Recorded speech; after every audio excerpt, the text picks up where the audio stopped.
Me ardhjen e sezonit të pranveror dhe rritjen e nevojës për mirëmbajtjen e territorit, Bashkia Kukës ka intensifikuar punën në terren, si në zonat rurale, ashtu edhe në qytet. Aktualisht, Drejtoria e Ujitjes dhe Kullimit është angazhuar në njësinë administrative Shtiqen, ku ndërhyrjet kanë nisur në fshatin Kodërlum me fokus pastrimin e kanaleve kulluese. Ky proces konsiderohet i domosdoshëm për mirëmbajtjen e sistemit kullues, sidomos në këtë periudhë të vitit, ku rreshtet dhe lagështira mund të krijojnë probleme në tokat e bujqësore dhe në zonat përreth banesave.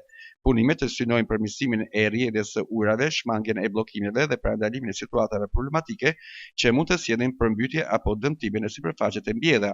Sipas planit të punës, pas përfundimit të ndërhyrjeve në Kodërlum, aksioni do të vijojë edhe në fshatat e tjerë të njësisë administrative Shtiqen, me qëllim që ai gjithë territori të përfshihet në këtë proces pastrimi dhe rehabilitimi të kanaleve kulluese. Ndërkohë, paralelisht me këtë angazhim në zonat rurale, Drejtoria e Shërbimeve po vjen punën edhe në qytet, ku ekipet janë çdo ditë në terren për mirëmbajtjen e hapësirave të gjelbëra dhe ambienteve publike. Punonjësit po kujdesen për sistemimin e lulishtrave, pastrimin e sipërfaqeve të gjelbëra dhe mirëmbajtjen në rregull të mjediseve që frekuentohen nga qytetarët. Këto ndërhyrje synojnë jo vetëm përmirësimin e pamjes së qytetit, por edhe krijimin e një ambienti më të pastër dhe më të rregullt për banorët.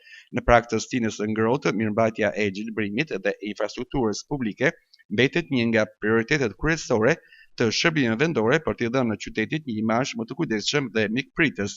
Puna në terren pritet të vijojë edhe në ditët vazhdim si pjesë e një angazhimi të përditshëm për mirëmbajtjen e territorit dhe përmirësimin e kushteve në komunitet.